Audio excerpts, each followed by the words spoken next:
remember first seeing like, that's what I gotta look at that. Yeah, I remember like walking down the street and Yeah. passing piano stores, like in New Right. York, Yeah. and and I would just be fascinated, like, and I just put my nose to the window and look at it and just be like, I want to go in there and play, but I didn't know how to play. So what was I going to go in there and do? But I just knew I wanted to, and it was that type of energy. My grandmother, my mother's mother, played played piano, and that was cool because when she would come stay with me if my mother had to go away, we would practice piano together, and she definitely had a vibe like that. Other than that, there wasn't really anybody that played piano around me like that. My mother wasn't a very musician. She was an actor, but she was a musician. But there was always creative energy around me all the time, and so I think I was always just kind of like taken in by that creative spirit and spark. What was the music in the house? The music in the house was, a lot of jazz, a lot of kind of Ella Fitzgerald, a lot of Bobby Caldwell, definitely some Miles Davis, and there was a lot of, Aretha Franklin's and Etta James and Yeah. Marvin Gaye's, the classics, all the classics. So you had that going, and you knew that that's a pretty good range of stuff. And it was like, if you were to sort of explain where you're coming from, I'd say, most of those are it, right? Yeah, and then I think, and then obviously and then I was introduced from the streets and from my friends to Nas and Wu Tang and Biggie Smalls and Tupac and Right. all of that. All of that influence was like my other ether. And so it was kind of this mix between soul and then I was playing classical music. So I was playing Chopin and Satie and Debussy and so it was this mixture between soul and classical and hip hop. Can you listen to classical now? Oh my God, so much. And I Really? love it. I I love don't. it. I don't understand. It's like the only music that I don't get. I mean, I understand I it's think when we beautiful. finish, I think when we finish this conversation, you should listen to Debussy, Okay, I will. and that will give you a vibe. Because there's plenty of classical music, plenty of classical arrangements and music that I cannot listen to. It's too like hippity hippity, Yeah, and yeah, I don't want to hear that type. But yeah, when I'm hearing like this very soulful, moody, bluesy, dark chords, and it's like gorgeous, and the arrangements are unbelievable, I am like, my mind is blown. So it's definitely, I would say, go for Debussy after this. Thank but you like when you studied it, did you do you get the whole? Because like I don't even know how it works as I don't know how a symphony works. I don't know what movements are. I don't know why it fits together. Do you. you? Yeah, I think yeah, I do, and I studied it, and so I think I'm very proud of that part of my my upbringing. I think that it really gave me another perspective that a lot of people don't get a chance to explore and experience. And even with sight reading, and even with Yeah. just knowing how to read notes, period, like that's a big reason why I can arrange and why I can hear voicings in my head in a way that I think people's other people can't. Yeah. But I think movements are the most beautiful. One of my favorite is very, very popular, but one of my favorite Chopin songs, is Chopin is one of my favorites too, Yeah. is called the Raindrop Prelude. You've heard it before without question, but the second movement is actually, to me, the most beautiful because it feels like the thunder, and the Yeah. more dark and bluesy for me, I'm like, I'm in this, like, put me in a mood, get me in my emotions, I'm all Yeah. in. So Yeah. it feels like the thunder, and you can hear how it's cracking and Yeah. growing and all of that. And so that's one of my favorites. So I love how movements go together, and that there's actually a thought behind why it evolves the song. And like I imagine, in order to learn how to do that, you obviously had a gift for it, but you were very young when you started playing the piano. But the discipline it takes to do that and to get locked into that, and the sort of, it's almost, I remember who I talked to about the military and about how his experience in the military defined how he approached work in general. You could see it programmed his brain. So I imagine that discipline must have been laid that wiring for you to get shit done. You know what? That's absolutely right. I mean, there was a certain level of discipline and there is a certain level of discipline that comes with classical music that just doesn't come with anything else. You just can't pretend to play classical music. You have to study it. You have to work at it. You have to break it down. Each measure has to be broken down. The complexities you're using sides of your brain that don't even usually go together. It's definitely like an experience that I'm grateful also that, of course, when I was a kid, I was like, y'all get off my back. Like, why do I have to practice this stuff? But the effort and the discipline of learning how to put in work is, priceless. Nobody can outwork me because I understand what it means to put in work. Like, and I'm not afraid to put in work. I'm also learning that I also have to take breaks and you have to be healthy and you can't like burn yourself to the ground because that's not going to work either. When did you learn that? When you were 10? I love that I know how to work.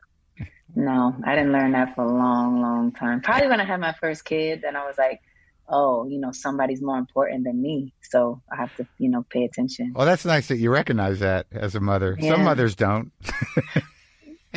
Yeah, it's definitely, once you got that little being in your hand, you're like, I cannot believe this being needs me for everything. It's everything. Humbling. How many you got? You have 2? Yeah, I have 2. My husband has 3 before me. And we have 2 together, so we have 5 all together. So I am definitely it's so cool for me because I get to see the spectrum. Like, our kids are 5 and 9, but I get to see like what happens when they're 13, what happens when they're 19. It's like a thing. So I feel like it teaches me a lot for what's gonna come and how I want to keep open, about it all. Well, in terms of like the work, like. I imagine that understanding classical music, because you seem to collaborate with a lot of people, and you seem to do it well, which is sort of a unique thing and sort of a gift. And I guess as an arranger, on this record, you collaborated with a few people, eh? Yeah, I used to absolutely be so frightened of collaboration because it's so, like exposing. You get exposed, all your things and your idiosyncrasies and the way that you feel. It's like you have to be so honest. So sometimes you don't want to be honest with a lot of people. But and what if you're a monster one day? Then all those people know. Yeah, but that's the thing. I never met my monster until recently, and so I always hid my monster. And now I've truly learned how to let my monster out. It's a good thing. Yeah, good thing. But collaboration. So I enjoy collaborating. On this album, I loved collaborating with Johnny McDade. He's a really, really amazing writer and producer and person who could I just call him my therapist because we sit in a room and he'll ask me questions that no one will take the time to ask me or think about. And so what that brings forth is really, really powerful. I really enjoyed writing with a gentleman named Sebastian Cole. We wrote Time Machine together and also Perfect Way to Die. And he's very prolific. I think he's one of the most powerful writers that I know.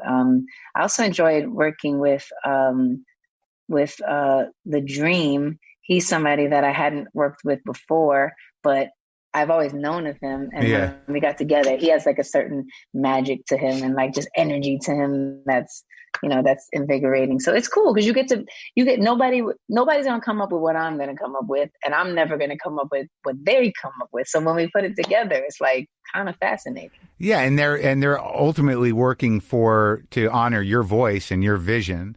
So whatever they bring, it's only going to, broaden your trip, Yeah, it enhances. Absolutely. Yeah. For sure. 100%. So when you were younger, was there ever a time, because you had big hits right away. It's interesting. I was looking at some research that, because Aretha Franklin left Columbia too to go to Atlantic.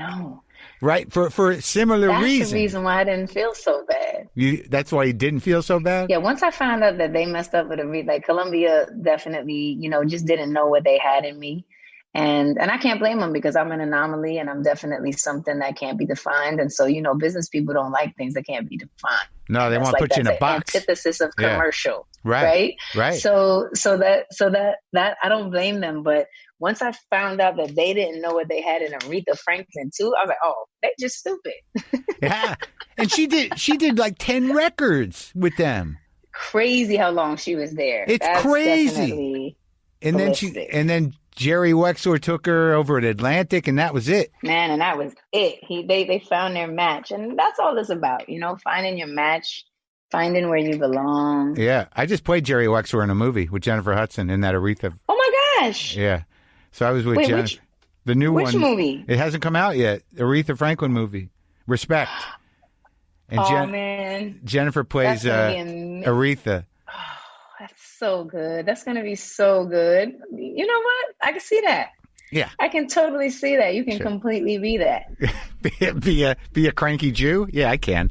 Is that what you are? Sometimes. Right? I have my monster as well. And I've known my monster for a very long time. Now, when's the first time you met your monster? I was probably like 19. So that was the first time you let it out? Yeah, I didn't know. I didn't know what he was up to. But I was in my first real relationship, and when you love somebody and you're not used to being vulnerable, sometimes that's when the monster happens. Because it's scary. Like, you have to protect yourself by all costs. Like, you're not gonna hurt me. I got to protect myself. That's right. This is crazy. Yeah. I get it. When did you meet your monster? Well, I only met my monster recently, as I told you, because I, in a lot of ways, I think I've always been kind of the level-headed one. Yeah. And so it's always been my mother and I. So she was always kind of quite wearing all her emotions on her sleeve. And so I always had to be kind of the rational one and the one that made it all make sense and like figure it out and calm it down and that type of thing. So I learned very early how to be very accommodating and pacifying, which is a shame. But right, because it doesn't enable you to have your own feelings or to define your own personness. I think so. I think it definitely made me very accustomed to and comfortable with being accommodating and pacifying, and that took a while to unwind. Oh yeah. So finally, when I started to unwind that, because I always had to be the accommodating one and always had to be the pacifying one, I always had to be the one that made it okay and the one that made it better and all that shit. Finally, after I unwound that, I was like, okay, look, I can't fix everything and I can't fix your shit. And look, maybe I can fix mine. I'm gonna try, but I definitely am gonna have to focus on that. And also just like taking off that weight to feel like you gotta put everything together. Well, it's a relief because I think that's pretty much the classic kind of codependency thing, right? Where you just feel like you can, you're there to help somebody else. You almost lose yourself in trying to help other people. Everybody else. And then one day you just spin out, right? You just like like I'm over it.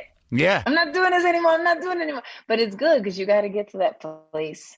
I think. Yeah, to know that some things are just, you're powerless over them. You can't control it. You can't fix it. Fuck it. Yeah, you can give it up. Just give it up. Leave it alone. Just leave it alone. So that's what that song is. I'm done. So done. I'm so done. Yes. I'm done guarding my tongue, holding me back. I'm living the way that I want. I'm done fighting myself, going through hell. I'm living the way that I want. Like, cut it out. Just be done. Oh, it feels so good.